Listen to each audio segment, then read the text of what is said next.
All right, Battletech fans, so today we've got another player profile for you, and this time I'm joined by my special guest, Charles Ashe. Say hello to the folks at home. Hello, everybody. Now, do you want me to call you Chuck, or you want me to call you Charles? How do you want me to do this? It can be Charles, Chuck, Ash, Ash Hole, whatever you like. All right, cool. All right, Chuck, so I understand you have a really cool story when it comes to Battletech, and this is a story that you've told several times on the Battletech forums on Facebook, and I'm sure you've told it elsewhere, but I kind of wanted to get that face-to-face interaction with you. I wanted folks to hear your story that may not exactly browse all those things and might have missed it. So this is Charles in charge, brother. You just take it away. Take us there. I write better than I verbalize, so here we go. So this was all the way back in 1991 in Phoenix, Arizona. I was being sent to a convention by my parents who were trying to get us all out of the house. Okay. And my brother and I, we don't usually get along, but we kind of looked at each other at the dinner table and said, okay, well, we can do this. We'll be nice. We'll be good to go to the convention. Yep. And we went to like a little dive convention center in Mesa. I mean, wow, what a place. I mean, people get shanked in there, I'm sure. You know, got Sin City stuff going around in there. It was Sure. not a glorious place. They had the convention there one time. Okay. And this was it. So as soon as we got there, I had my twin brother with me. I had our two friends, Jason and John, and we were all there for Battletech because we were huge fans. And the clans had just invaded over the last year, so this was still pretty new. They were doing the Battle of Luthien in a huge, huge battlefield, three-dimensional, geohex, because geohex was always great stuff back in the day. Oh, sure. Clans versus Inner Sphere, and naturally we all signed up on the spot. You know, we weren't going to say no to that. We're used to like unpainted leads. They were lead back then. Right. And paper maps, and these guys have this big cinematic setup. We're like, oh my god, we have to do this. Yeah, you get in there. So we signed up immediately, and I was probably the most enthusiastic because I got to play somebody who wasn't the usual three. So I'm like, hey, let's go there. Let's see what I can do. Almost immediately, the hosts of the event, who shall remain nameless, we'll just call them the bullies or the hosts. They're the same word in this opinion. They were absolutely horrible. I was given a Marauder 2 and a Lance to support it, two Crusaders and a Thunderbolt, which was good news to me because the Marauder 2, as most people know, is like my mech. Yeah.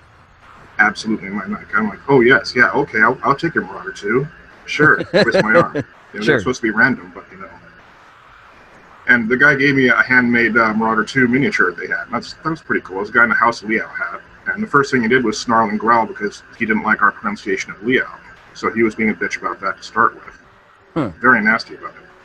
Then he hands me the Marauder 2 miniature, and he's like, just so you know, if anything happens to this, I will kick your ass. I will personally kick your ass. Do you understand me? I will literally beat the shit out of you if anything happens to this mini. I'm like, are you sure you don't want to keep it?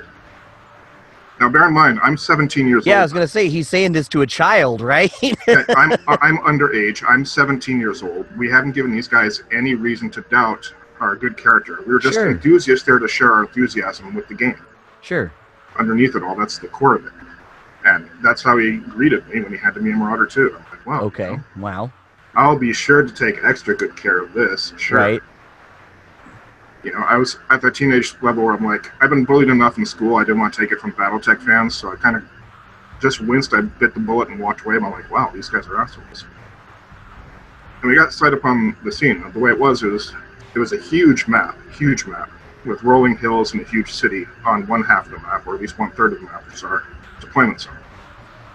And the goal of it, as they told us, was prevent clan mechs from exiting our border of the field.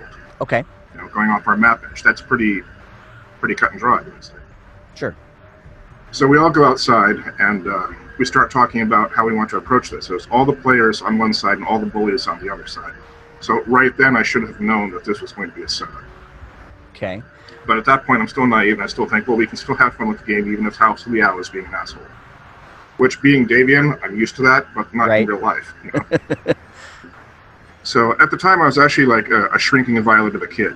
I didn't get involved much. I was not an extrovert. I didn't have a chance of really participating in a lot of social activities that burgeoned me and made me feel like I was grown up. Sure. At this, I was out there and I kind of took the original wound personally. I'm like, okay, guys, can I make a suggestion? Can I make a suggestion? They're like, well, what do you have in mind? And they're like, well, let's use hidden units. Let's put some of our heavy assault mechs inside some of the buildings. So if these guys come storming our way, we're going to be able to nuke them with point-blank attacks. They'll be our last line of defense. And defensive tactics are really what we need to look at here. Because they have an entire clan force, Smoke Jaguars and Nova Cats. They're using clan scores for piloting and gunning. You know, we're not going to win a stand-up fight with these guys. In fact, it was designed that we shouldn't. Right. And they said, okay, you know what, we'll do that. We'll try that. That's not a bad suggestion. Like, my self-esteem kind of went up a little bit like, hey, these guys listen to me. But I like them better. I like these guys. These guys were signing up for Mech Force as they went along. $20 to join Mech Force. They would take the paperwork, sign it off, you know, send it to the company. They were recruiting us at the convention. But they were doing it so they could get registration numbers from us so they could turn in the paperwork showing that they destroyed us completely. So we go back inside and we play the first couple rounds of the game. They caught wind that we were using hidden units, so they decided that the aerospace fighters that they had, which we didn't have, would have Beagle probes in them, which they were written to have Beagle probes in the very original technical readout, as I recall. And they decided that the Beagle probe could detect everything on the entire battlefield at once due to their altitude. And that meant that they got to see all of our hidden units, which were no longer, as of turn 1, thanks to their tactics, no longer invisible, no longer hidden. Right. And we had people try to argue with them that Beagle probes don't have that range, or they said, well, rules as written say. So we got tired of dealing with it. We're like, okay, well, you see the units for all the good it's going to do you, because you still know they're there. And at that point, you know, we all started kind of grousing about it, because they were treating everybody around the table like garbage. You know, it wasn't just me. So let me break in here. I'm sorry to interrupt you. I just got to ask you a question. Any questions you want. If this were me, and I don't know exactly how I would have reacted when I was 17 and playing, but I know if it was me now, I would say, fuck this. You guys can have this. I'm going to go do something else. So what is it that kept you at the table and said, you know what, no, I got to push through this. I got to do this? Well, it's just that there are a lot of really fun people on my side of the table. You know, there were some really unique characters. There was a guy named Reese Bondo. That was his badge name. And he had camouflage pants and a red Rambo bandana. He was one of the most charming and fun people at the table. All right. You know, there are other guys who are just enthusiasts who thought, you know what, well, screw these guys. We can still fight. We can still hang out. We can still be cool. So part of it was just the spirit de corps that we were developing between our side. We're like, yeah, these guys are jerks, but we are cool people. So, you know, let's not throw it away so easily. This is what I came here for. I came for tech. I came here for the game. I came here for the fandom. These guys are bullies, and they're not going to take that away from me. I'm just going to sit here and stand my ground and see what happens. Now, on that being said, my brother and my two friends actually quit the game the way that you described because they got sick of it almost instantly. You know, they got sick of how they were treating everybody else. They got sick of how they were treating me. They were being growled at and snarled at by these guys. So they left, and I was alone with, you know, complete strangers trying to figure this out. And I felt pretty betrayed by it. Mostly for the first night, they won the initiatives. So I kind of went outside with them at one point towards the end of the first evening. I'm like, guys, this is not working. We're engaging them on their terms. That's sucking. Right. We are going to be completely destroyed if we keep doing this. We have to break the rules of Cellbreaking. We have to scatter our fire around. You know, we were getting slagged left and right because they were winning initiatives. Mm-hmm. There was no way we were going to win unless we broke Cellbreaking. I told them we have to break the duel. We have to break the dueling rules because they will absolutely shoot us down. I told them to start focusing missile fire and scatter fire on the larger mechs, hoping for the golden BB effect, you know, SRMs, LRMs, LBX. Sure. I told them to use direct fire on the smaller mechs because that would do a lot more damage per hit. Okay. And to scatter their firepower around so they wouldn't know what this mech was facing. The Direwolf might be coming at us, and there might be 3 mechs facing him, but he's not going to know which mechs are going to be hitting him with what weapons while they scatter the fire around available targets. So they could no longer count on what kind of firepower they were facing mech to mech. Okay. And this actually started to affect things really positively. We started to make a bigger dent in it. So I go marching back to the table on the second day, which is the longest day. I'm like, well, here we go. I'm going to stay with it anyway, isn't it? So I went back, and I was a little more determined, a little more grim, because the more the game went on, the more I came up with little incidental strategies. Like, we would go outside, and I'd say, okay, guys, let's try to adapt to this with this. Let's try to deal with this like this. And to my shock, as a 17-year-old introvert, they were listening to me, and they were taking it in good faith, which was shocking to me. Because I have to say, my two of my friends, not necessarily my brother, they had a habit of being condescending and really rude about disagreements at the game table. So I was not used to people actually taking my advice and actually putting it to good use. So that just brings self-esteem meter up a bit more. Sure. Like, you know, okay, I'll play these guys through to the end. I'll do that. You know, these guys deserve it from me. They're showing me a good time that my friends and brother didn't, so why would I leave? Right. You know, stand up to the bullies. Because the way that they had this set up was we had 30-25 mechs, maybe 1 out of 4 of which were 30-50, which was canon at the time. Mm-hmm. They had scores and scores of clan mechs, several score aerospace fighters, 5 elemental squads, and later on a dropship. So it was a shooting gallery, and we were the ducks. We started winning initiatives, and every time we'd win an initiative, people would jump up and cheer, and they would high-five each other, they'd shake hands, you know. pounds and all that, and the other side didn't like that at all. The clans did not like it when we were proud of ourselves. They really didn't. Right. And that's one of the things, as a footnote, which was interesting about the event, was they may not have intended it to be this immersive, but their horrible attitudes and their horrible bullying, their severe overconfidence, basically duplicated the attitude of the clans when they were invading. So it was exactly the same kind of feeling in and out of character. It was weirdly I can see that. immersive. I can see that. Yeah, they never intended it, and I'm sure they'd not be proud of themselves if they knew it, but they kind Right. of somehow made it, this much more real. And as we did, these guys had the march forward and shoot tactic, but they didn't have defensive tactics for a damn, again, the clan thing. Sure. And we started running all over the place in the cover. We started smearing them with LRM fire and, SRM fire. We started taking down their mechs, and every time we'd slag a mech, we'd cheer again, which made them angrier. We were those of us who remained were really into the game and into the stakes. Sure. And naturally, as an affront to their grandiose egos, they couldn't have that. So what nice guys. So one of the pivotal moments came when they dropped off 5 squads of elementals near my position on the map. I had run behind a hill with my Marauder 2, which is where I was basically commanding engagement. It had come to the point in the game where every other commander at the table and everybody else was in charge. If somebody came up and said, "Okay, you're in charge. If I die, you're definitely in charge." So they started all defaulting to me, the 17-year-old kid off to the side. Wow. Okay.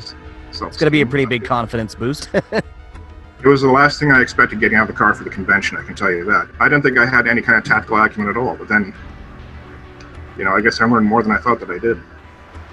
So they dropped these elementals off, and they're inside a system of pressure tanks. Like, if you divide the table 3, 6, 9, this is where I was with the pressure tanks. Okay. So you were real close to him. Very, very close to them. I actually had one of my hidden units inside the pressure tank area. And these pressure tanks, if they exploded, would destroy everything automatically that was in 3 hexes of the blast. So they were no joke. The elemental commander, not being a great thinker in the annals of human history, dropped off 4 of his 5 elemental squads within the blast radius of these tankers. Lovely. Okay. And they're laughing and they're high-fiving because they think they're about to flank us with 25 elementals. Sure. And I did the math, and I looked at the map, and I went, okay, I know what I'm going to do. And as we finished the movement phase, I'm looking at this, and I tell the guy next to me who represents the bullies on my side of the table, okay, I'm going to blow up the tanks. I'm firing 2 PPCs and my large laser at it. He turns like 3 shades of white, because then he looks over and he's like, oh crap. Right. What he does is he walks over to one of his friends, who's, I guess, one of the official judges of the event, if you can call him a judge. Sure. And he says, I forget what the guy's name was. Hey, Bob, if these pressure tanks blow, they only blow for 1 hex, right? 1 hex? They do it 1 hex, right? 1? Sure. And the guy's like, no, 3 hexes. They explode for 3 hexes. No. I don't know who told you that. 3 hexes. 3 hexes is final. And I kind of look at the guy and I say, 3 hexes, huh? Okay. So at this point, the guy that was arguing for his friend didn't know his friend sold him out right there. He's like, they're not really worth that much. They're not really worth that much score-wise. You really shouldn't bother with the elementals. They're not a big deal. You won't get much for killing them. And that's when I realized that they were using us as a shooting gallery. Because there's no reason any of us would care about that, given the situation we have. And he kept going on about this like every 2 or 3 minutes for like 15 minutes so everybody was finishing their moving. But no, they're not worth that much. Don't bother with them. They're not a big deal. It's just battle armor. They're not worth that much. And I finally said, you know what?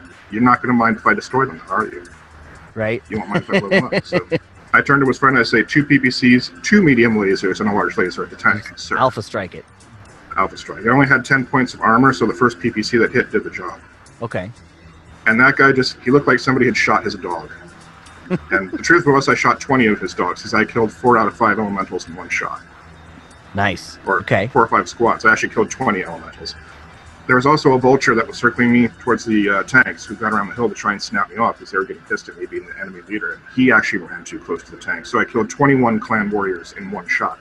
1 PPC shot. All right. Yeah, the other side was not laughing at that point. They kind of stopped having fun and they realized, oh, we actually have a fight on our hands. Oh, crap. The remaining elemental squad tried to barrel towards our massive flank, and he hid behind a level 1 rock that was 1 hex wide because my Thunderbolt was nearby, kind of pinning it down to 10 hexes. Okay. And the Thunderbolt just kind of sat there having coffee, like, come on out, get ready.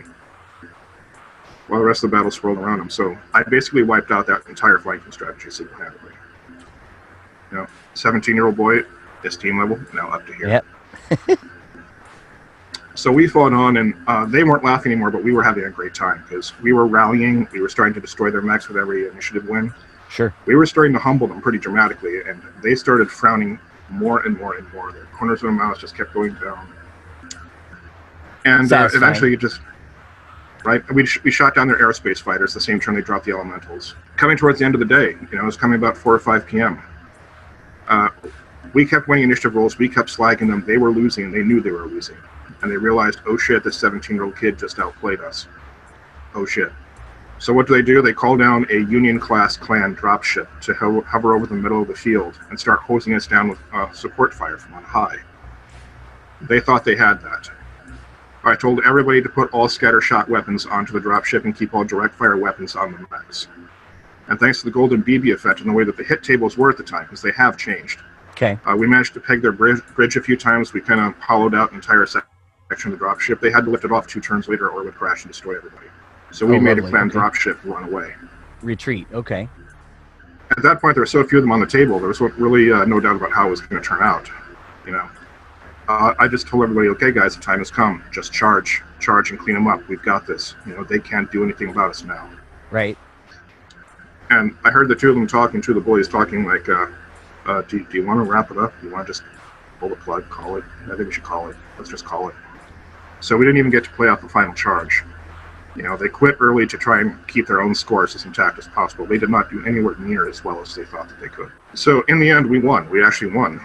And the guy with the elementals later comes up and says, you realize you lost the game. I look at him like, oh, how did we lose the game, sir? I can't wait to hear this. Yeah. Well, you were supposed to protect the city. You were supposed to protect the city. No. You said we can't let clan units off our board edge, which we didn't. You guys didn't even make it halfway across the field.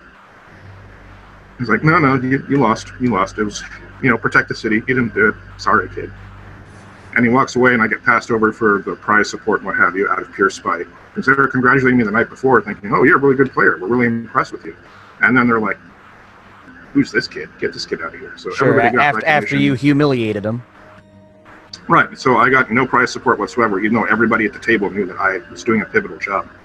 Which I'm going to admit really hurt my feelings as a 17-year-old, because I want recognition from the community and the people for what I've done. Because, I didn't roll up there thinking I'd do anything like that. I thought I'd be killed in the first 3 turns. So, yeah, I was a little wounded, but at the same time, it serves them right, because it shows that the arrow hit the heart. They tried to cheat their asses off at our collective expense, and we turned around and, frankly, we bitch slapped them. Sure. Even if I was part of that or not, they kind of got the humiliation that they deserved what they tried to pull. See, one of my favorite parts about this story, and I've read it several times, and I read it to Taylor once in the car. I think we were driving down to California or something like that, and I read it to him.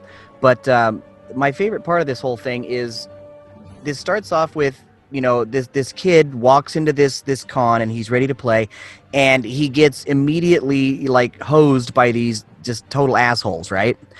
But instead of fucking walking away, all the guys around the table rally around this kid, and his buddies have left him. His brother is gone, and now it's just these total strangers, and they say, okay, well, we're gonna put this all on you, kid. Let's see what you got, and that totally saves the experience. Instead of you walking away being dejected and being like, man, fuck this, you had the support of all these guys that were around you saying we can do this. And I'm gonna tell you right now, you got a lot more resolve than I do, because but I don't know how I would have acted at 17. I just know at 38, I'm like, yeah, no. If somebody had said I would have been like, dude, you kiss my butt. I don't care. I think what it was is, I was a heavily bullied kid back then. I just thought, what, I'm not going to take any bullying in gaming. I'm not going to let people take away my joy at Battletech. I'm going to sit here, I'm going to root myself, and I'm going to do what I can do. I didn't expect it to go over quite as well as it did. But, there you have it. And it's fair to say that, I wasn't the only one on the team that made a difference. Everybody there on my side, they knew what they were doing. They had competence. They had good tactical sense. I was part of the team. I was a part of the team that was calling the shots, but I wouldn't have been able to pull it off if I didn't have those players there that day that were there. Right. And that's kind of solidified your love for the Marauder 2 over time. Isn't that right? Oh, yeah. I was big on the Marauder originally. And then I saw it in the Wolf Dragoon source book my friend had. Oh, there's a Marauder 2. It's 100 tons. Oh, baby, it has jump jets. And boom, I was sold. For the entire year leading up to the convention, I had a Marauder 2 in every match I did every weekend with my friends. And he's like, dude, are you ever going to not take a Marauder 2? And I'm like, I hope not. So when they had these randomized mechs that they hung out, the guy from the bully said, "Who likes big slow targets?" And I went, "I'll take the big slow targets. Why not?" And when I saw the Marauder 2 was in there, I was just jumping for joy. I was absolutely thrilled. I'm like, "Yes, this is my ride. This is my ride."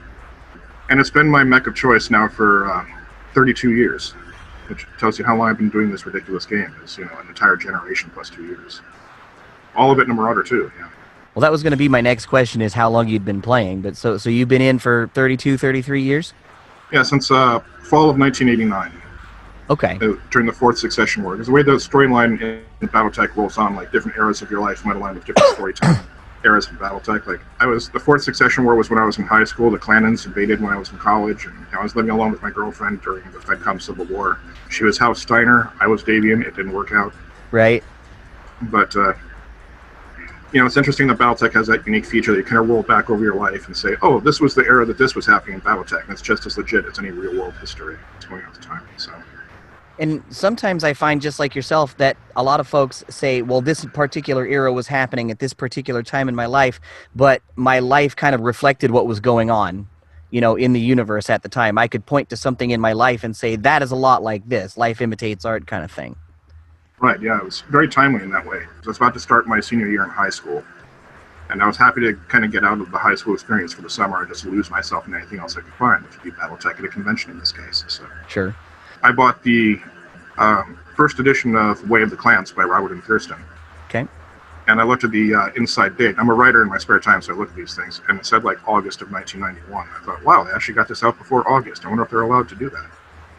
But then I read the book, so who cares? Right.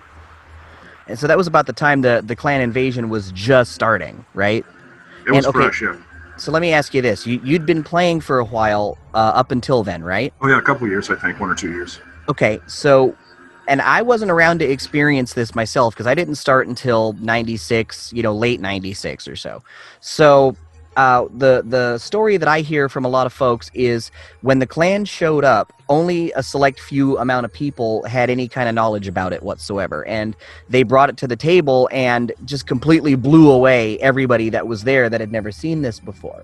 And that it kind of added to the whole alien, mythos of the clans at the time. Did you experience anything like that? Yeah, pretty much did. Like at our hobby shop, we used to go to the hobby bench here in Phoenix to get our Battletech stuff, back when they carried it anyway.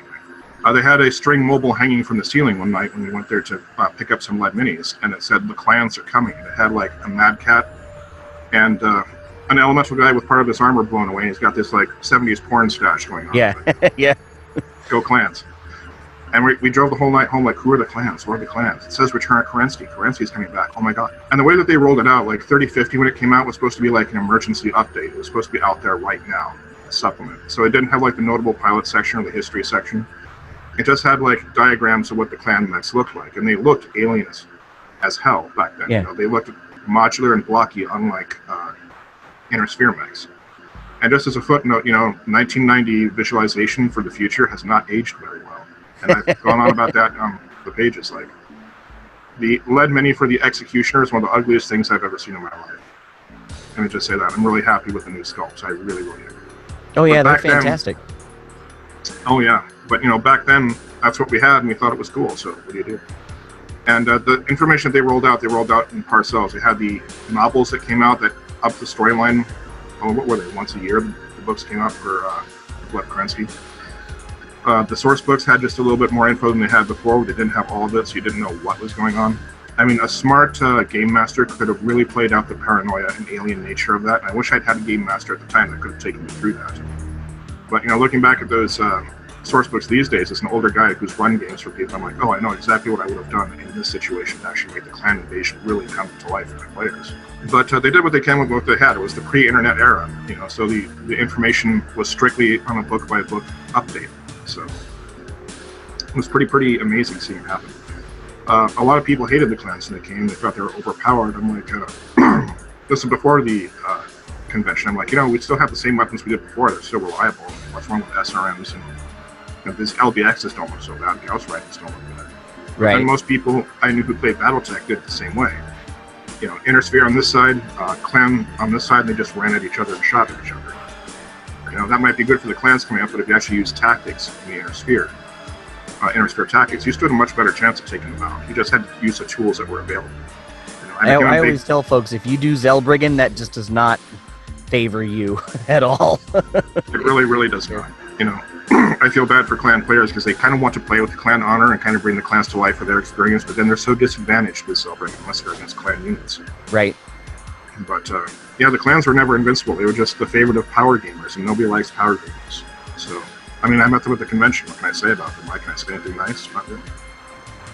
I don't blame you there. I don't think the clans are in terrible or anything like that. I like them, but I don't use them that much because if you're going up against inner sphere units, unless the inner sphere units have a serious numerical advantage and they're able to do things that you don't normally do, the clans are going to roll over them. I even had a game here where I said, look, if you guys really want to do it this bad, I'll do it. And I took a star versus 2 lances, and they were like, are you sure, Tuck? And I was like, this isn't even going to be fun for you guys. You'll see. And we played through, and I ended up winning it. They took down 3 out of 5 of my mechs, but I still had 2 left at the end of the game, and pretty much everybody else was in a smoking ruin. And I was just like, now see, I don't want to do that. I'd rather, if we were going to play clans, let's do clan on clan, or let's do, I have maybe 3 mechs and you guys have 6 or 7, and there it's a little bit more of an even fight. But I think one of the biggest problems with Technical Readout 3050 was that all the inner sphere mechs that were supposed to be updated to fight the clans were glass cannons. The 3-point XL engine in each torso. Oh yeah, that's always a big disadvantage. You were doomed. You were absolutely doomed. You were 2 or 3 times easier to kill than any clan mech, because all they have to do is take out a side torso and you're done. That's it. And back then, with the way pulse lasers work with targeting computers, the cheese was just the cheese was incredible. I'm so glad that they changed that. Yeah, I originally I was kind of just like, what, really, they changed this? No, because I used to use a Warhawk and I used to love that, but then I was like, yeah, this is pretty broken, when you think about it. Yeah, you play the game store and this guy tells me his custom design just did 62 points of damage to my center torso, coring my assault mechs. I'm like, there's something wrong with this rule. There's something broken here. And the clans, of course, used it all the time because they had the targeting computers and they had the Deviant pulse lasers at the time. So, yep. Yeah, back when they were first introduced, before the technology started getting a sort of parity, they were incredibly difficult to fight against. That brings to mind a story. A buddy of mine, he's been on the show a couple of times. He loves the Widowmaker Daishi. That's just his ride of rides, And we used to have this thing back in the day where we'd take one map board, and I would just take a Warhawk C, and he would have a Widowmaker Daishi. We'd run to the center of the map, and I would say, okay, I shoot everything at your center torso. And as long as I could hit with it, he'd be dead. And he would go, that's not right. That shouldn't happen. Let's try this again. And so we'd reset. We'd try it again. And same exact. And he's like, I never want to play against the Warhawk C ever again. That's just wrong. I don't want to hear that. Yeah, there's so much. A lot of the balance that has come from the game has come from the company recognizing that some of the stuff is broken and trying to fix it. So I know that some people were really crying foul about pulse lasers and targeting computers no longer working well together. I'm like, thank God the game's playable again. Let's get back out there. Well, you still get a -3 bonus to hit, so you just can't. It's not bad. Yeah, no. It's still pretty uber when you think about it. If you're taking a pilot with just a skill of 3, then you're already hosing the other side down like fire hose. You don't need much. Right. How bad do we have to spoil ourselves here? Let's let the other guy have some fun too. Right. At least give them somewhat of a fighting chance. Sportsmanship is always the ultimate goal in gaming. If you can't have fun with the guy at the other side of the table, you should not be there. And I call that the convention rule because I learned it at that convention. If you're going to be growling and grouching and throwing things around and being terrible, then you need to do something other than play a game. You need to get a good doctor and get some good medication. You're there to have fun with the guy and not destroy him completely and send him home in tears. Right. If that's your goal when you sit down for a war game, then 40K is down the hall on the left. Have fun. Go swim with those fish. I did 15 years of 40K. I've seen it all. The thing is, I've actually been going to orchestrate a charity event here in town at Imperial Outpost. We're actually going to do a game where everybody gets together, pays $10 a head minimum donation to the charity, and then we're going to have a big Battletech-a-thon. I haven't decided what form it's going to take yet. I don't know if it's going to be like a tournament or a scenario or what have you. I wouldn't mind doing like a reboot of the Battle of Luthien. I wouldn't mind doing like the Battle of Tharkon because that was pretty good. Sure. I have a local commando who might just do like a standard tournament, which is fine. Maybe we should keep it simple the first time through. But yeah, we're setting up a charity event here in Phoenix for the last week of August. And one of the reasons I'm doing this, one of the several reasons I'm doing this, is because it's the exact opposite of what these bullies did to me. You know, they took money from all of us to shoot us down for the most selfish reasons they could imagine. And we're terrible sports doing it. And this is about taking money from the community to give it to a charity and make a really big difference, just for the fact that we got together, just had a good time. So it's just kind of like the anti-convention. Okay, this is supposed to kind of clear the karma for that. So I love that. What's the name of it? The name of the event? I have no idea yet. We're still working on that. And what's the name of the charity? Still working on that as well. Okay. I had a friend who died very suddenly in August, about 4 years ago, and the storekeeper actually said, well, why don't you make it about him and do an epilepsy foundation thing? Because I was thinking of doing like the Foundation for Missing and Exploited Children, which is one of my favorite charities. Sure. Or something connected to that. But he had me thinking, maybe you might, because, August was the 4-year anniversary when he did it. Why not do it in August as a celebration of his life and in remembrance of him? So I'm kind of turning these two options around. So it's either going to be the Brian Harrison Memorial Battletech event, or it'll be like the Battle of Tharkot or the Battle of Luthien or something like that. So we're really in the early planning stages, but this is coming together. That's wonderful. I do something similar every year. We have what we call the Marcos Tijerina Invitational, and that's the fella that got me into Battletech. He passed away from cancer, very young age, and so we kind of do the same thing. So I totally feel you on that, and big time kudos to you there. I love that. That's fantastic. I appreciate it. Thank you. I mean, we know we're doing it. We're just tightening it down. Just keep an eye on like the Battletech pages on Facebook, because I will be announcing it there as we go along. That's one of the things we're going to do is we're going to ask people to donate prize support from all over, and people could probably be able to make donations remotely for the charity, which is good, because I told the storekeeper, like, if we spend more money on prize support than we do on actual getting money for charity, something's gone wrong. And he suggested, well, why don't we open it to the community to donate stuff that they'd like to have awarded to people. I'm like, there you go, I'm glad you're here for this. So that's going to be something we're going to open up in the near future. Is we'll describe the event and what we're going to do with it. We're going to ask people who want to donate books, items, models, whatever they want to give to the prize support. Well, yeah, definitely hit me up, because I've got sponsor stuff. I've got things that I'm more than happy to donate. So you just let me know. Well, I will keep you in mind. Absolutely. I was almost hoping that you would come out and cover the event, like a announcer and what have you, but I don't know if that's even distantly possible. Oh, well, I mean, it might be. That's not off the table. Phoenix is pretty close in the grand scheme of things, all things considered. And we're looking at a lot of things right now. The big thing is money. I hate saying that it's about money, but it is.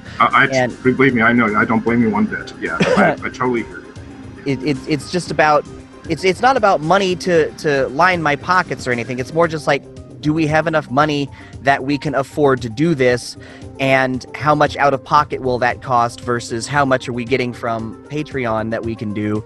And we're looking at the same equation, like how much do we spend on this event versus how much donations we can take in? What will be the balance? Right. I feel that. Well, all right, folks, I sure appreciate y'all tuning in. And Charles, I sure appreciate you being here with us, brother. That was a great story. That was one that I really just wanted to get out there. I wanted that to be on the space lane. So thank you so much for joining us tonight, brother. It's been a real pleasure. I'm glad it's out there. I've been putting it out there for 15 years, and I'll put it out for 15 more. So any method I can use to get it out there, the message is more important than the messenger. So I agree with you. Absolutely. You have a great night, brother. Thank you so much. House Davian forever. Thank you. That's right.